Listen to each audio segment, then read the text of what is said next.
En 87 et 89, j'avais fait déjà un travail sur les suffixes.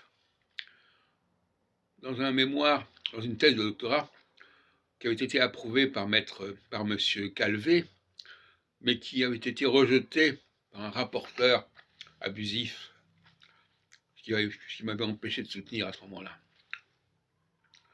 Donc, page 372 de cet ouvrage,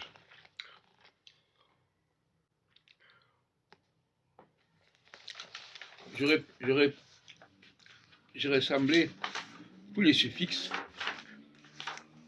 c'est-à-dire tous les mots empruntés au français, mais en les montrant qu'ils sont classés par suffixe.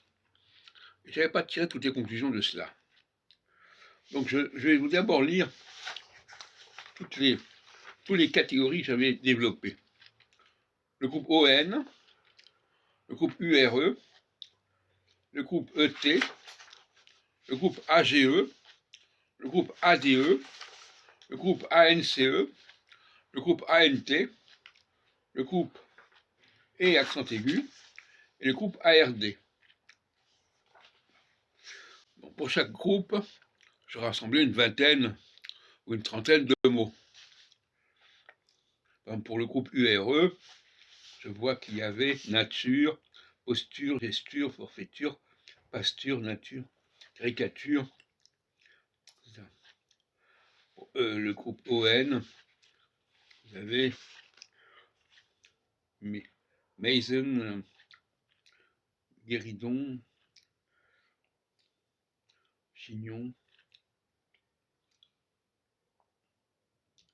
Wagon, Citron,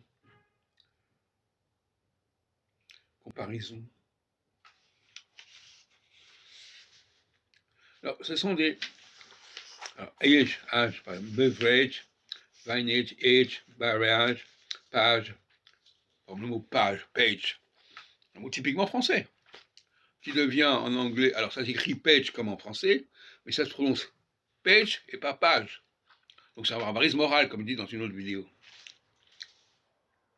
Dans le groupe age, alors il y en a des tas. Il y a heritage, passage, damage, hostage, etc. Il y en a une cinquantaine. Alors, effectivement, à un moment donné, ça s'écrivait AIGE. Donc ça pouvait se prononcer age.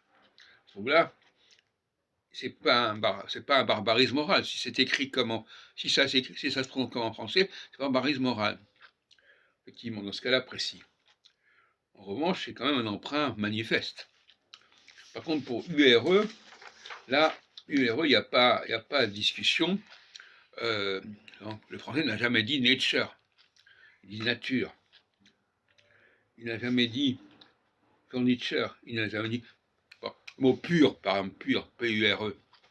C'est employé constamment en anglais, mais ça se prononce pure, donc c'est un barbarisme moral, etc.